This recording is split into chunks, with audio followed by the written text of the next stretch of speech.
Hey, well, it's a pleasure to speak to you all tonight. Thank you so much for making the time.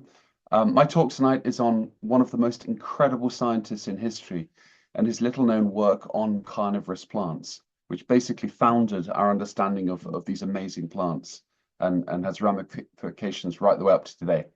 Then I've got a little bit of an overview of what I'm doing with a project. We're sailing a 120-year-old tall ship following Darwin's journey to train conservationists. It's called Darwin200.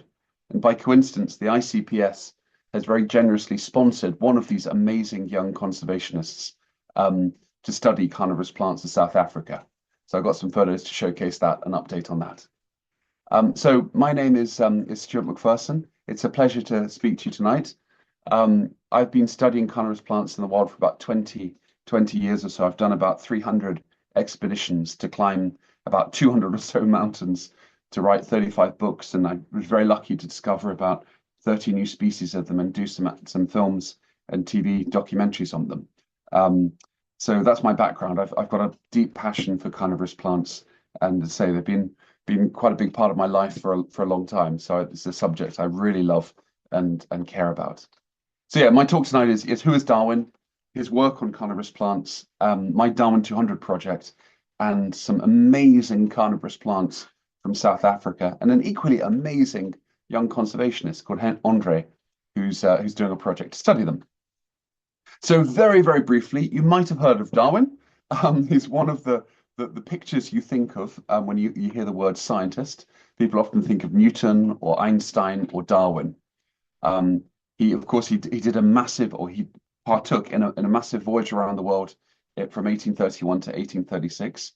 Arguably, this is one of the greatest adventures in science. It had some of the most important ramifications that ripple right the way through to this day. But he was actually only 22 when he started this journey. He went aboard a Royal Navy ship called HMS Beagle. It journeyed over 5 years from here in the UK all the way down the coast of South America, across the Pacific, via Australia, across the Indian Ocean, then back up the Atlantic, back to England. Um, Honestly, we could do a 10-hour talk on the voyage of the Beagle. We just haven't got time to do this tonight properly. But arguably, this is one of the most important journeys in science. It was an incredible journey of discovery for Darwin, and the ideas that emerged from it absolutely changed the world. And Darwin saw an incredible range of wildlife, especially, of course, in the Galapagos, where his studies where his observations later led to his studies of evolution and natural selection. But the story isn't, or might not be, how you might think it to be. Many people have an image or an understanding of Darwin that is completely wrong, and especially with regards to his work on carnivorous plants. When you say the word Darwin, people often think of a crusty old guy with a beard, this photo here on the right, in the last couple of years of his life. But as I said earlier, he was 22 when he undertook this voyage. What you've got to understand, it was not about Darwin. Don't imagine Darwin on the prow of this ship, like a Columbus figure conquering the world and going around exploring. He was absolutely incidental to this. He came at the very last minute. He came really by coincidence more than anything. He got to know of this opportunity to sail on this ship. The ship, by the way, was doing a survey. It had nothing to do with Darwin and nothing to do with science. It was a survey voyage to create the maps of South America, particularly the southern coasts of Brazil and Chile, or what was now Brazil, Chile, and Argentina. So it was nothing to do with Darwin at the start, but Darwin, through a series of very unlikely circumstances, got the opportunity to sail aboard. But he actually had to pay his way as a civilian. So to be clear, it was not a voyage about Darwin. It was a voyage to create maps that Darwin came along on, and as I say, undertook this journey around the world. But Darwin might not be who you think he is. He grew up in Shrewsbury in England, but he wasn't a naturalist or a natural scientist. Kind of the opposite, actually. His mother sadly died really early, and his teachers described him as an ordinary boy, rather below the common level of intellect. He wasn't actually very good at school. He left school early, and his dad wrote him a letter saying how you'll bring shame upon yourself and your family. He went to study medicine at Edinburgh, and he actually flunked out of his degree. He failed. So he then went to Cambridge to study. Sorry, this is wrong. He went to study theology, so religious studies, basically.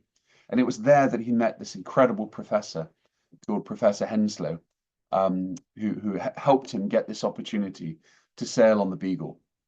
He went to meet Captain Fitzroy, the commander of this ship. Fitzroy himself was just 25 at that time.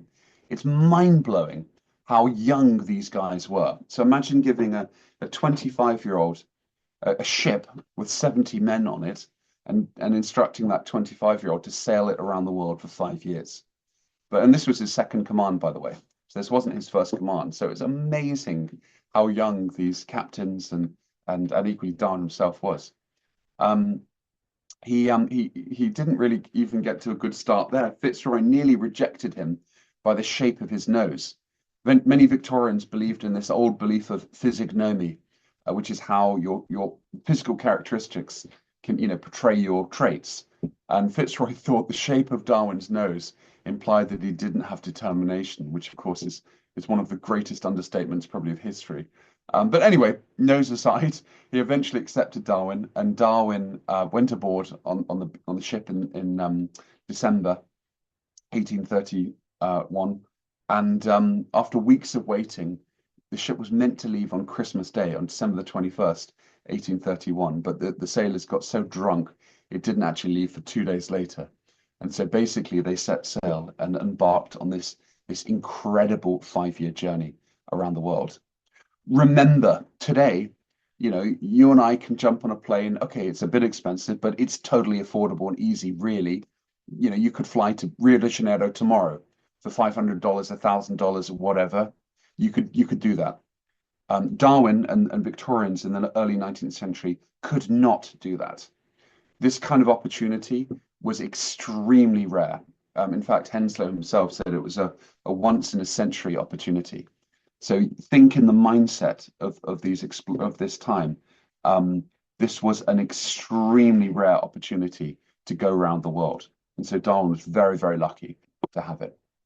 So we haven't got time to tell the full story of the voyage of the Beagle. We'd need 10 hours to do that. But suffice to say, he did this incredible journey right on the boundary of the old world and the new world. I mean, in the sense of the pre-industrial world and the industrial world. This was just when the Industrial Revolution was really kicking off. And so Darwin kind of straddles that time zone and sees, the remote wilds of South America and different places before really big impact took place. Anyway, during this voyage, there wasn't any eureka moment. Darwin didn't suddenly, get struck with a lightning bulb and discover evolution or natural selection, or his later discoveries, including carnivorous plants, which we'll come to. But rather, like everything with him, it's a gradual process that built up over many, many, many, many years. Anyway, his work on evolution spans, 15 years, and it culminated in the publication of On the Origin of the Species. With this paragraph, I just wanted to read you because, in my opinion, this is one of the most beautiful passages written ever in science. After studying and completely revolutionizing how we understand the natural world, Darwin ended the book in this way. There is grandeur in this view of life, with its several powers having originally been breathed into a few forms or into one, and that while this planet has gone cycling on according to the fixed laws of gravity, from simple a beginning, endless forms, most beautiful and most wonderful, have been and are being evolved. This is the ending of his book. And this book sold out on the day of publication. It's been described arguably as the most important work in the history of science. But Darwin himself was absolutely vilified. He was described as the most dangerous man in England. Ironically, he was at home, in his words, quivering like a jelly. And this is partly why he procrastinated. He delayed publishing for 15 years because he didn't want to cause a controversy. He hated this idea of causing this disruption and impact. He himself was absolutely vilified. The press went after him, particularly the authorities of the day. The religious authorities of the day described him as a dangerous man. He was known as the monkey man. And well, look at this drawing here. There's Darwin jumping through a hoop. I believe this is Huxley, Darwin's bulldog, one of his key supporters here as a monkey. And if you look on this side here, it says ignorance that he's about to jump through, and credulity on the left. So he was absolutely vilified. This is really insulting in the 19th century. He was described as the monkey man and as evil and just absolutely laughed at, because this idea of evolution, this idea of natural selection, was so counter to the thinking of the day. It in some circles it was initially thought of as just ridiculous, and so Darwin was laughed at and drawn in this way and portrayed in this this very insulting way, which is so sad when you think of this great mind, this beautiful mind, illuminating like a candle in the darkness, illuminating our origins. And just it again, if you look through his study, the beauty of his mind, the beauty of his thought and his work is just astonishing, especially when you get into the mindset and the challenges. Anyway, so this all happened. The theory of evolution, sorry, I really should say the idea of natural selection. To be clear, that's really what Darwin promulgated.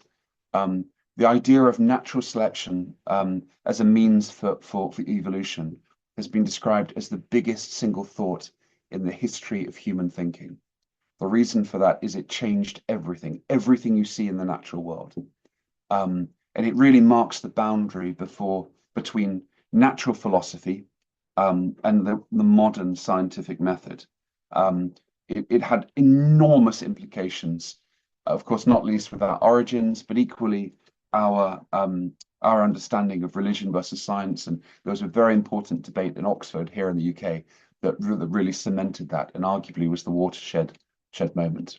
Anyway, again, it's a shame we haven't got time to go into that, but this brings us into carnivorous plants, because after Darwin's published on natural selection, he spent the next 4 decades of his life studying a rainbow of amazing subjects, from earthquakes and mountain building to the formation of corals, to the origin of man and emotions in animals and humans, to movements in plants, to carnivorous plants, which we're going to come to, and his last work, which I think is really fitting and really shows him as a man. He focused his last work in the last years of his life on a really humble subject, the formation of soil by earthworms, and many other subjects which we haven't got time to look at today, but focusing on carnivorous plants now.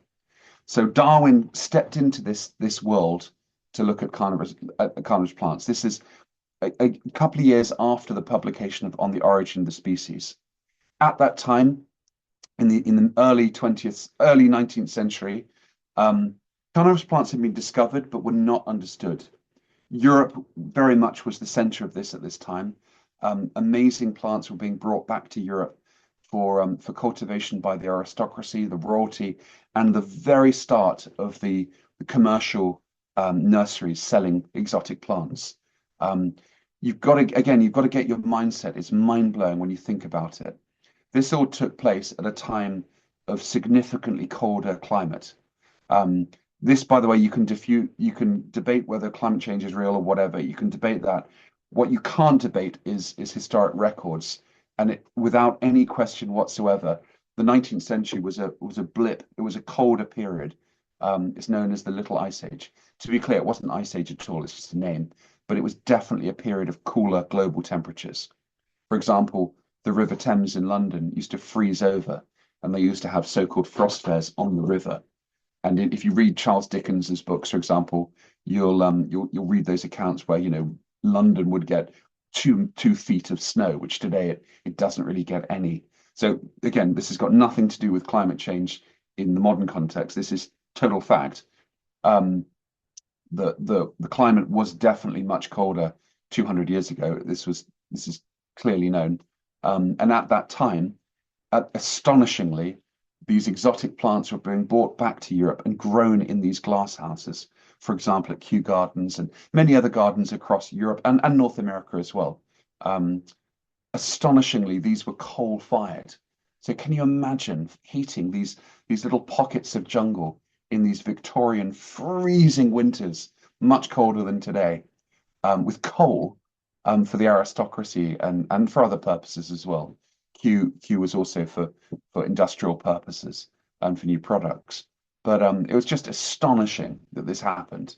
Anyway, and by the way, this was a time you've got to juxtapose that against a time of real poverty, especially in Europe, real poverty. For example, this happened at the same time as the Irish potato famine, when millions of people literally starved to death from hunger, from famine in Ireland. Yet the aristocracy were growing these exotic plants and having these tropical worlds. So it was a pretty crazy paradox. So in the middle of the 20th century, sorry, that's 10th there, middle of the 20th century, these incredible plants were being discovered, particularly in South America and Asia, obviously the Nepenthes in Asia, and brought back to Europe and starting to be grown really from the 1840s onwards in huge numbers. An incredible innovation made that happen, the Wardian case. It was a simple glass box and it enabled plants to be transported. Whereas before the Wardian case, 99 out of 100 would die. With the Wardian case, 19 out of 100 would survive. It was literally that dramatic. So in the 1840s, enormous numbers of these amazing plants were brought back and started to be cultivated and sold to this burgeoning horticultural industry. And especially Nepenthes would often change hands for literally the average wealth of the average wage of a worker for an entire year. A single plant could go for that. Astonishing amounts of money. And there was a very Victorian romantic kind of idyll, romanticization of these palaces, these crystal palaces, these greenhouses where you could grow oranges or pineapples or palms and all these amazing exotic fruit that were brought back to Europe and North America at a time when, you must remember, the average diet would be pretty boring, pretty bland. So these exotic plants you could bring back weren't just for fun, but you could grow oranges. My goodness, an orange or a pineapple or whatever. So it was in this world that Darwin intellectually stepped into to study carnivorous plants. As I say, his work on the origin of the species was published in 1859, and immediately thereafter, he in 1860 he observed carnivorous plants, or plants we now know to be carnivorous, such as Drosera, sundews. In the UK, there's 3 native species, and Darwin wondered why they were sticky. Why do they trap bugs? Why do they sparkle? What is the purpose of this plant with sticky leaves getting covered in bugs? So he began a meticulous study of these amazing plants, particularly Drosera rotundifolia, which is very common in the south of England, which is ironically where I'm calling from today.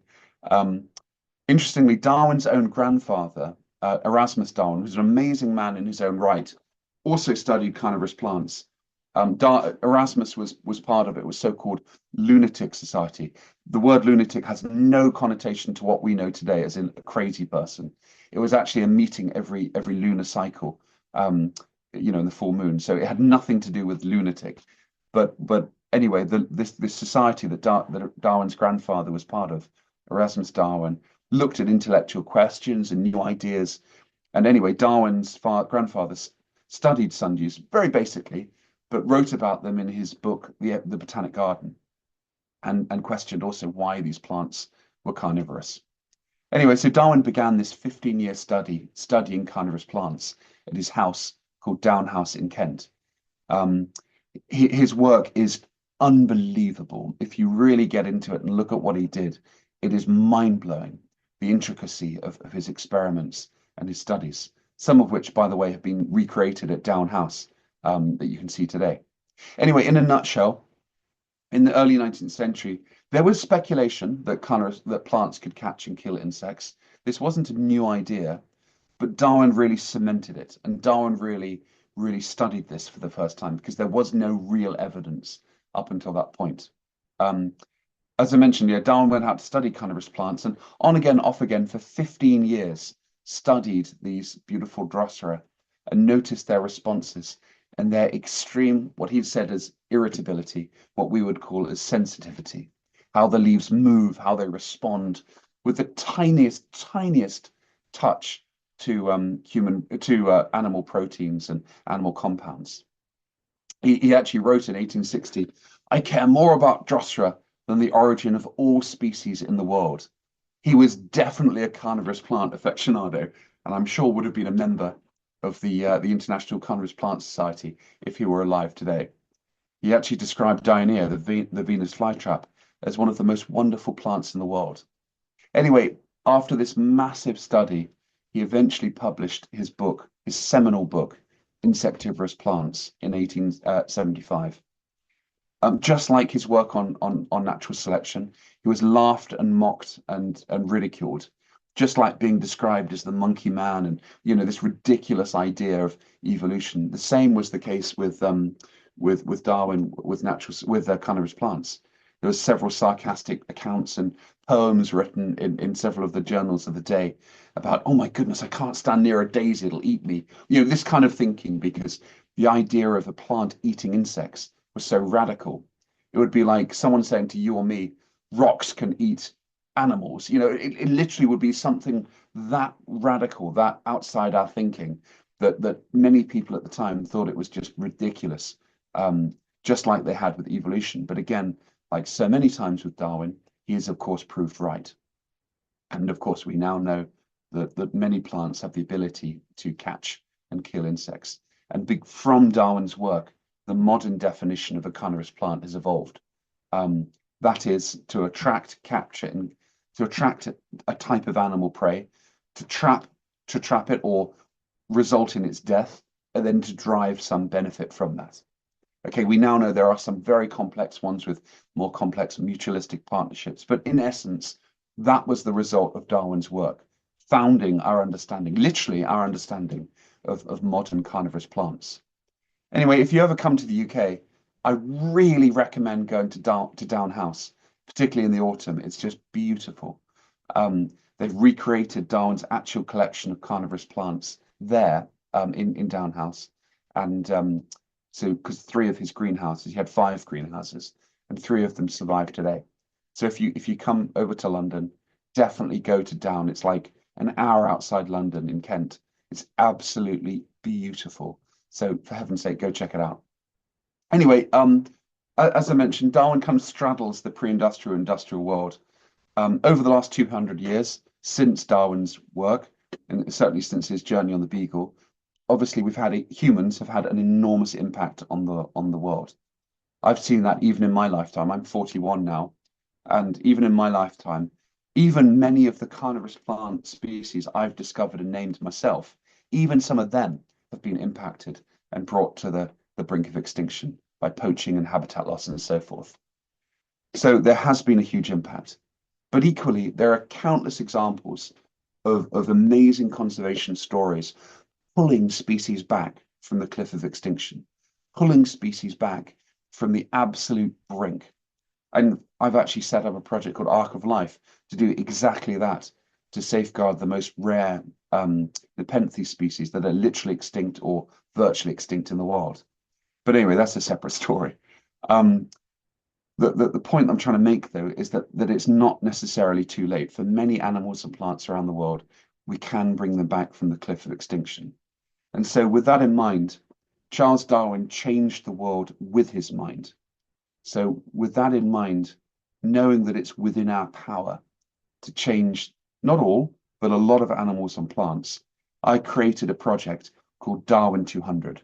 And that segues to the next section of my talk. So this project is called DARWIN200. It's been 10 years work to make happen. It's happening right now.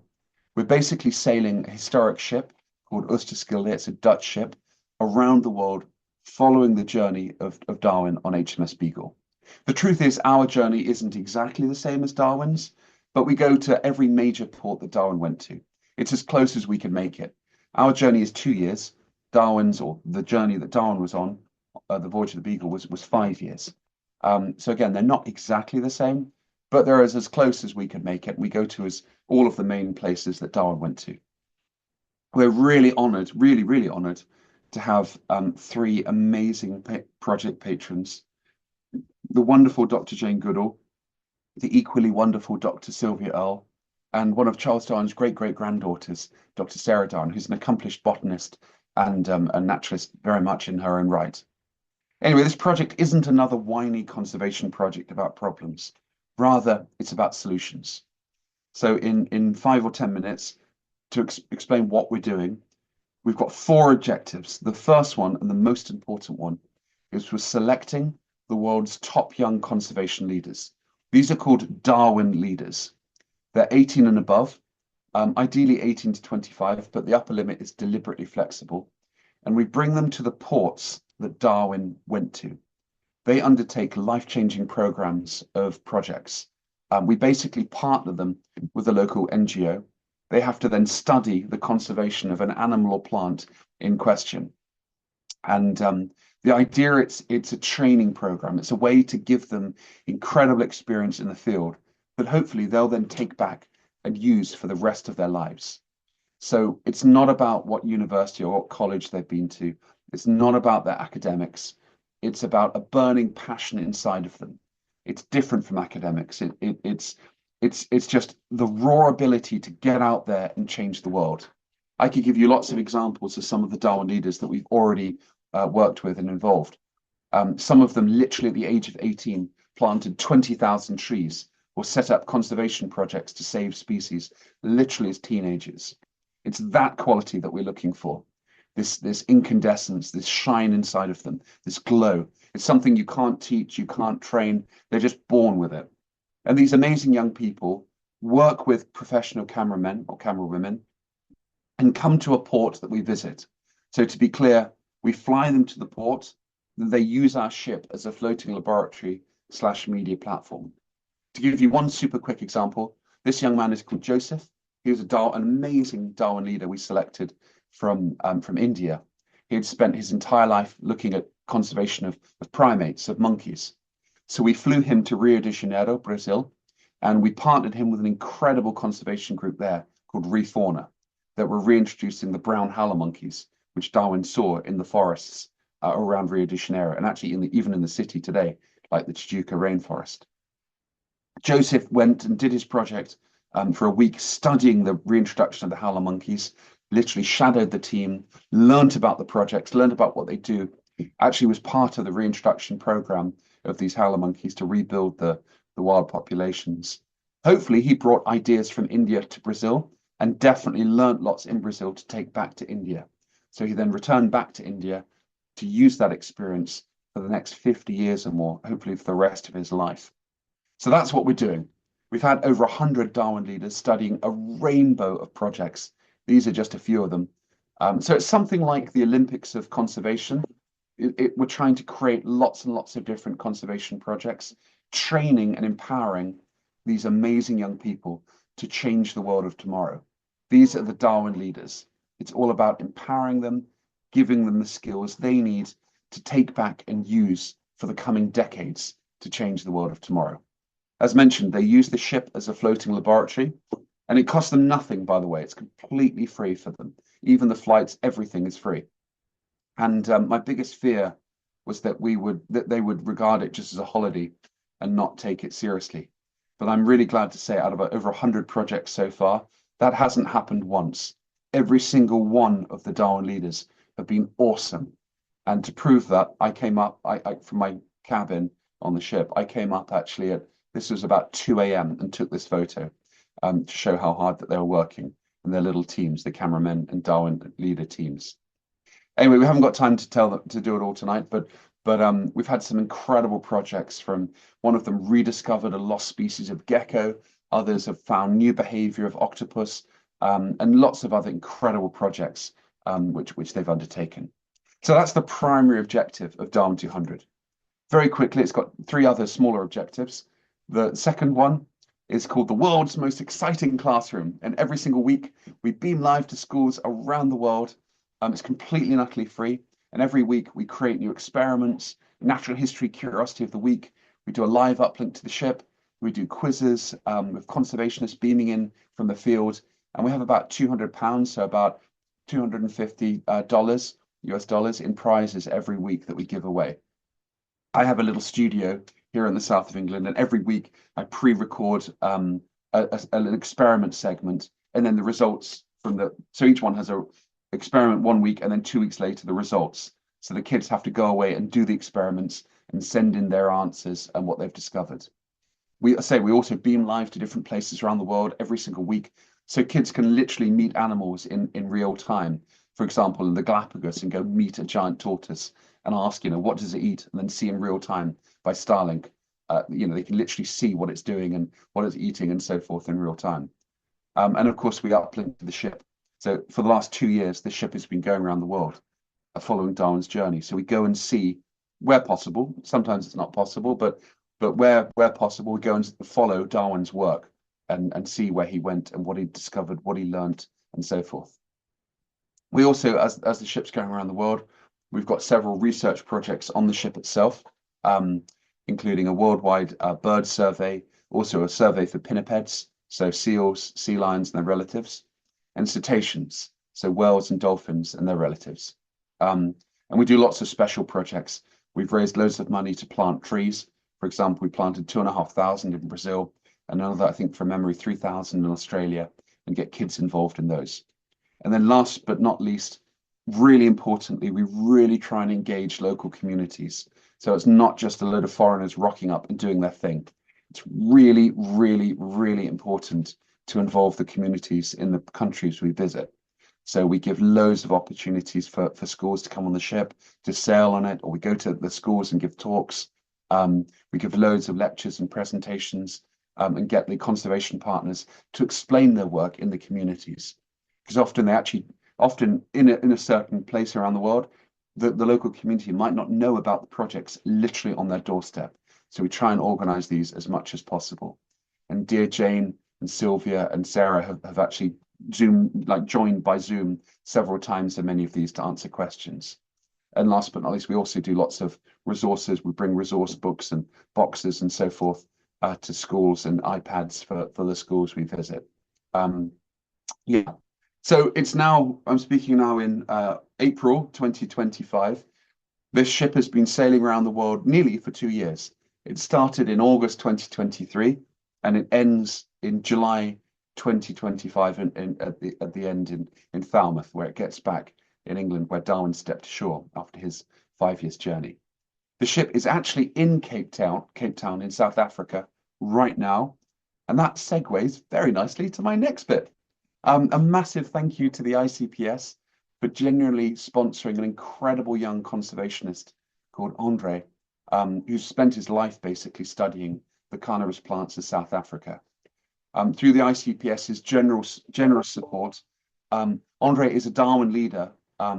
He's got the opportunity now to study the conservation of carnivorous plants and make 3 films and 3 reports to try and A, to help give him skills, and B, to help also spread the message of how rare and endangered some of these carnivorous plants are. Sorry, I should have mentioned earlier. So the Darwin leaders, what they actually do by studying these projects in the ports that they visit, they have to do 3 objectives. They have to look at a subject, in Andre's case, the carnivorous plants of South Africa, and look at 3 things: the past, the present, and the future. The past. Why is the animal plant in question endangered? What's gone wrong? What are the threats? What are the reasons? What's happened and why? What's gone wrong? So the first bit is the past. And they have to make a really good film and a video report and an essay on that subject. Next, they have to look at the present. What is currently being done to safeguard that animal or plant? Again, in Andre's case, the carnivorous plants of South Africa. And is it working? Is the current work enough? And it's not about criticizing anyone. It's not about, shaming any projects that conservationists that aren't doing enough or whatever. That's not about it at all. It's about honestly and genuinely looking at the situation today and saying, is it working?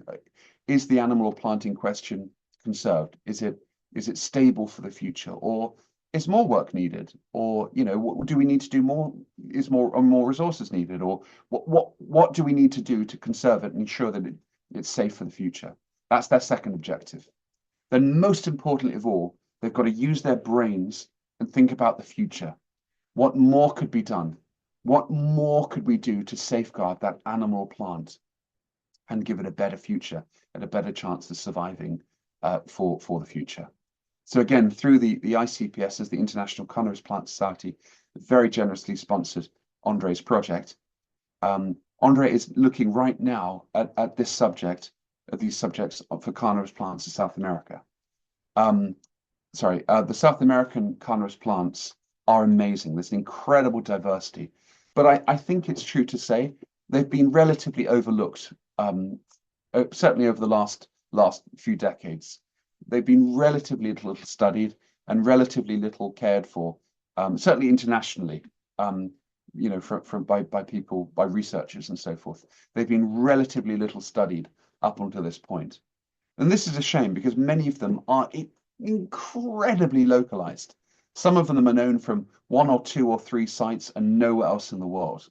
For example, Drosera regia, this plant on the right, arguably the biggest sundew of the world. It's known from, well, traditionally it was thought it was only known from 2 works, but Andre's own studies of it in the wild have proven, I think, at least 5 or 6 sites now, which is amazing. So, yeah, and for example, like these beautiful forms of the Cistiflora complex, each of these occurs, or many of these occur in just a handful of sites, particularly the red-flowered one and the yellow-flowered one, which, if I understand correctly, is just from 2 or 3 sites, and that's it. So they're super duper vulnerable. And many of these warm Mediterranean climate carnivorous plants, like Drosophilum in Europe and Africa, and like many others around the world, that live in these very fragile ecosystems that are balanced between fire, the need for fire to regenerate the vegetation has to be cyclically burnt, but at the same time, increasing drought, increasing fire suppression, and of course, increasing habitat loss and poaching and all these other factors. For all of these reasons, many of these ones in South Africa are particularly vulnerable to climate change and particularly prone to extinction. So this is a really, really, really big threat here in South America. This very important, incredibly diverse fynbos vegetation, which is something like the chaparral vegetation in California, and the Mediterranean climate, ecosystems. They're often very fragile, very fire dependent, in complex ways. And if you disrupt that, you lose biodiversity quickly. And that's definitely the case here. And sadly, many of the carnivorous plants are in the firing line for that loss right now. Like Ruridula, very, very, very fire dependent. It must have its habitat burnt, otherwise it just gets pushed out. So it's cyclic. It needs to cycle through. And often, you often go there, you can't even see it. It's in seeds in the ground and waiting for the next fire to come through. So, oh, and of course, I should mention, not least, the taxonomic work of these amazing South African carnivorous plants. There are many, many, many new ones to be named. I'm not the one doing this. There are some incredible South African researchers working on this right now, and researchers from other countries. And I know a big study of them is going to be published in the not too distant future, totally changing our understanding of them. And that just goes to show how incomplete our taxonomic understanding was of them until recent times. So for all of these reasons, Andre's project is really, really, really important. So he's literally right now out in the field studying the South African carnivorous plant conservation. I deliberately don't get involved. This is his project. He's in charge of it. It's for him to design and execute. So we give him the opportunity, then we leave them alone, because that's the whole point of this project. It's not spoon-fed. It's about their own creativity. The Darwin leaders have to develop their own ideas, develop their own research, go and find out the problems themselves. So I can't wait to see it myself. Anyway, he's out there right now with his camera operator, focusing, I believe, particularly on Drosera regia, this critically important carnivorous plant of South Africa. And very, very soon, as in with the next few weeks, we're going to have his 3 awesome films and 3 awesome reports. And they'll be posted on the ICPS website and social media channels. So that's coming very, very soon. So stay tuned. So that's a little overview. Andre very kindly sent a few teaser photos of these beautiful South African sundews like Drosera regia. And as I say, we've left it to him to develop and execute. So I can't wait to see it as much as you guys. and hopefully it'll be a really interesting study of a really important subject in carnivorous plants and their conservation. So that's a little overview of my project. I'll stop sharing and come back by video now, and I'd be delighted to answer any questions. Thank you so much, Stewart, for an excellent presentation. This was a joint webinar for TIES, the Teacher Institute for Evolutionary Science, as well as the ICPS, which is the International Carnivorous Plant Society. I am the education director for the ICPS, and I'm the education coordinator for the Center for Inquiry. And one of the programs for Center for Inquiry is TIES. Our website is tieseducation.org. We're very active on Facebook, and we have our own YouTube channel. If you go to our YouTube channel, you can see all of the past webinars from the past couple of years on there. TIES is all about supporting teachers who teach evolution. We want to equip you with the right resources. We have full, free, downloadable units in addition to lessons. So you can download an entire PowerPoint with activities and labs and hands-on experiences that will last 10 to 15 days. Or you could just go to our website and pick your own hands-on investigations or computer simulations or bell ringers. And all of it is for free. So check that out. The ICPS, as of April 2025, we have over 1,400 paid members, and the membership includes scared hobbyists all the way to professional nursery people, growers, as well as researchers and scientists who all love carnivorous plants. We're trying to balance the cultivation with the conservation. The first Wednesday of May every year is World Carnivorous Plant Day. If you go to the ICPS's YouTube page, you can see the last 4 years of World Carnivorous Plant videos. Every year we publish around 24 videos, one every hour, on the hour, from scientists and growers and people who are growing carnivorous plants on their windowsills, all the way to people who are doing high-tech tissue culture on our page to celebrate carnivorous plants. This year it is May 7th. All right. Thank you, Stewart, for my commercial. Absolutely. Okay, so you have a couple of questions. The first one is from Josh.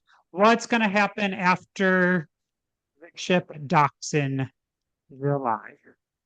Okay. Well, I think the first thing is going to happen. I'm going to have a cocktail after 2 years of incredible hard work. This has been a massive undertaking. It really has. We had to raise about £4 million, so about $5 million to execute this project. This has been a really big undertaking. About 10 years of work to make that happen. The truth is, so we built up this network of Darwin leaders. We're helping them get future roles. Many of them have already now got professional roles in professional conservation organizations. We want to continue this. We want to build this network and continue it. We're planning a second voyage, and we want to keep growing it year on year on year. And we're definitely going to have a year off to refresh and reboot and reprocess. But yeah, we want to do a different voyage following a different itinerary, particularly to Asia and Africa, which of course Darwin didn't go to. And keep growing this effort to help train amazing conservation leaders. Because you've got to remember, one person can have an enormous ripple effect. That's the whole point of this. These Darwin leaders, it's not just about them, it's about the ripple effect they have for the next 50 years. Just think of, for example, one incredible conservationist, Dr. Jane Goodall, and the enormous global impact she's had. So even if our Darwin leaders do 1% of the work that Jane has done in her lifetime, it would be worth it. All right, Veer would like to ask, sir, could a 16-year-old be part of DARWIN200 leader? Yeah. So we can't. You have to be 18. You have to be 18 and above. But in a couple of years, that'll be about the right time for the next voyage.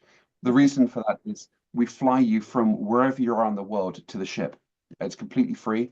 We cover everything, including the flights, but you have to legally be 18 and above, for insurance purposes and for flying on your own and so forth, and then your project. But in 2 years, you definitely could be. All right, you have some fans from Sumatra, Oh, and Bertha says, I understand that while the Galapagos figures predominantly in his ideas, Darwin's time in Australia, particularly the Blue Mountains, also played a crucial role in shaping his thinking.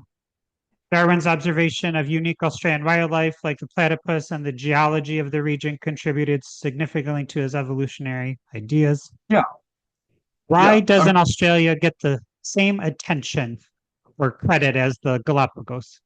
Yeah, I mean, look, that's a really, really, really good point. And he definitely did make some incredibly important observations. Again, it's not as if in the Galapagos he had a eureka moment and said, hey, evolution, wow, that makes sense. That is not how it happened. It was an accumulation of ideas during the voyage. And then many years back home, meticulously studying nature and natural selection.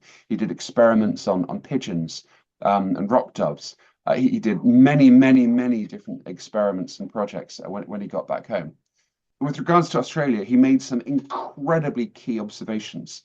He actually noticed how, I'm paraphrasing a little bit, but he observed the marsupials in Australia and noticed that some of the macropods, the kangaroos and their relatives, were the direct evolutionary equivalent of deer and herbivores in the Northern Hemisphere.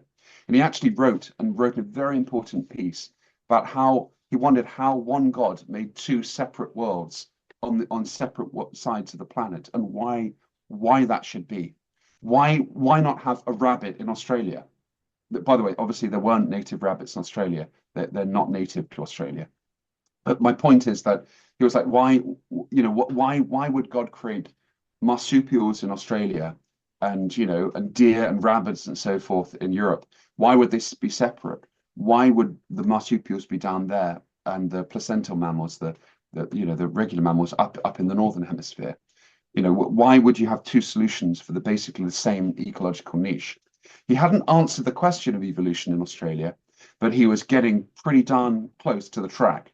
And you can see literally in his writings how by that point he's figuring things out. He's realizing that the nature of the world isn't homogeneous. It's not the same all the way around. You've got different groups of species in different places. And ironically, this is exactly the same thinking of Alfred Russel Wallace, Darwin's contemporary, who worked out the Sarawak law that species arise in places where a pre-existing species had already occurred, and obviously boundaries like the Wallace line. So it's very interesting to see both of these great naturalists totally independently thinking on the same lines. Getting back to Australia, so yeah, I mean, okay, his time in Australia, from memory, I think it was about a month in New South Wales and two or 3 weeks in Tasmania, and then roughly a week or so, or something like that, a week in King George Sound. He made a lot of observations. I mean, okay, you're kind of right. It should be more well known. It should be more prominent than it is. Why it doesn't get the same attention as Galapagos?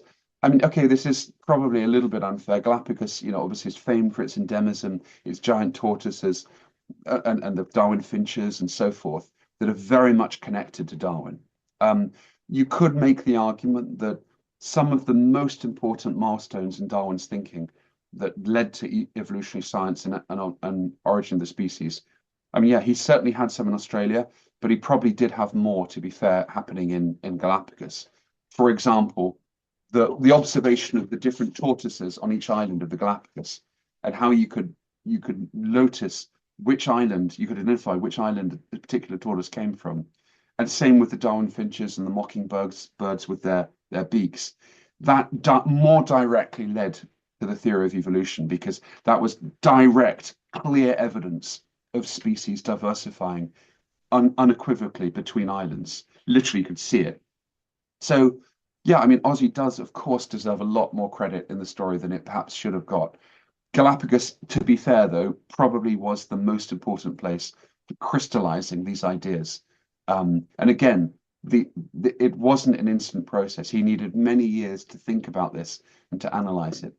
But many of those very key observations definitely happened in Galapagos, as well as other places. But Galapagos really was the most important place in that process. Yeah, You have several young people who want to participate in Darwin 200, yeah. and maybe you could like summarize maybe something that Jane Goodall has once said.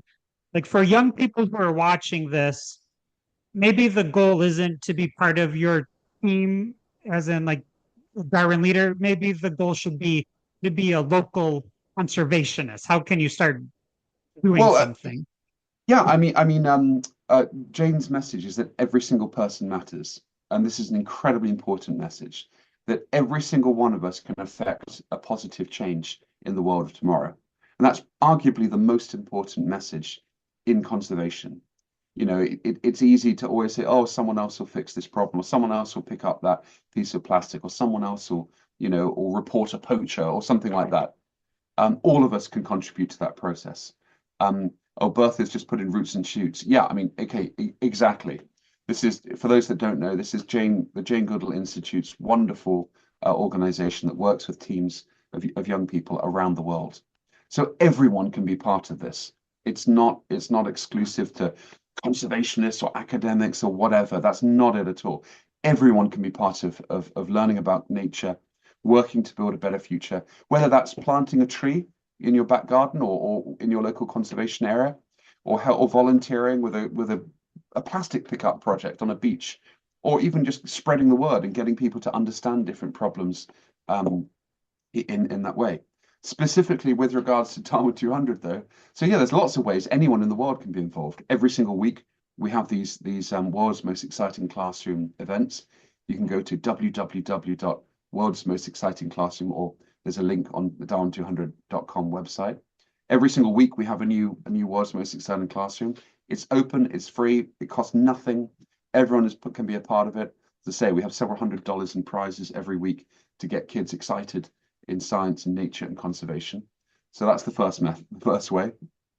The second way, well, okay, I mean, if you so happen to be in one of the countries that the ship is going to, like Cape Town, we have loads of activities. Like over the next 3 weeks, we have loads of activities in South Africa right now happening that people can take part in. They can visit the ship, they can be part in different projects.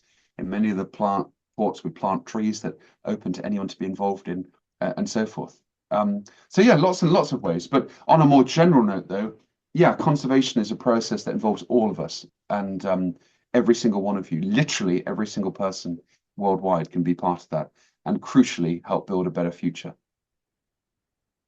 I used to host a radio show about sustainable living, and one of our Yeah, guests, a doctor in environmental studies, once said, like, the best thing to do is to not use plastic bottles. The best thing to do is to tell 10 people why not using plastic bottles is not good. that's a And very then good if those point. people, yeah, if those people share that information, then you get a movement going. That's exactly right. That's absolutely right.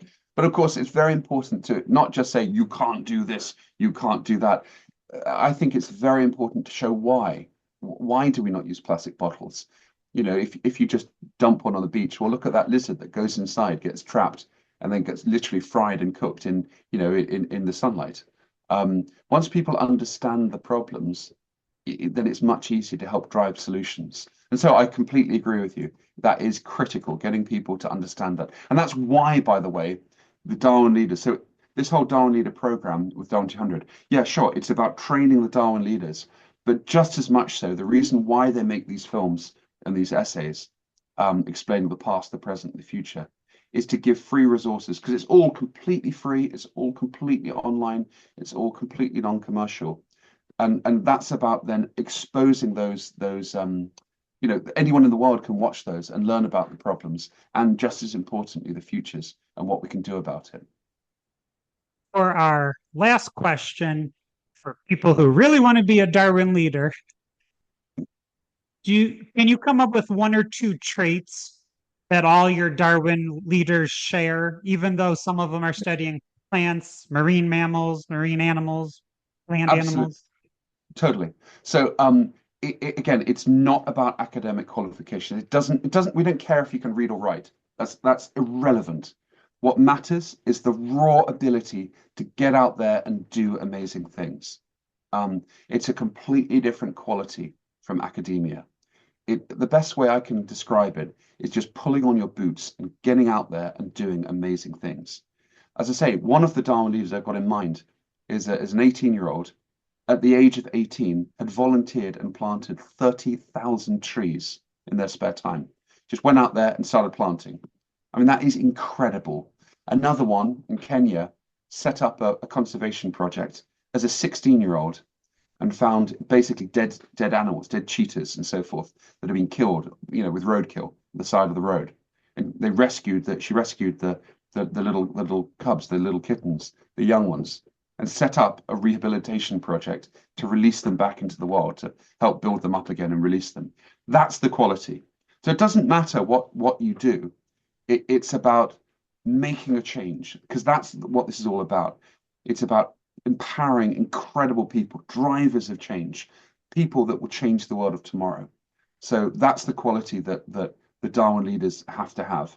And that's what we're looking for. People that won't take no for an answer, people that won't accept that it's good enough for a certain animal or plant to become extinct. Like Andre, he went out on his own with no funding, no help. He did it all on his own back and discovered rediscovered populations of Drosophila regia that no one knew about.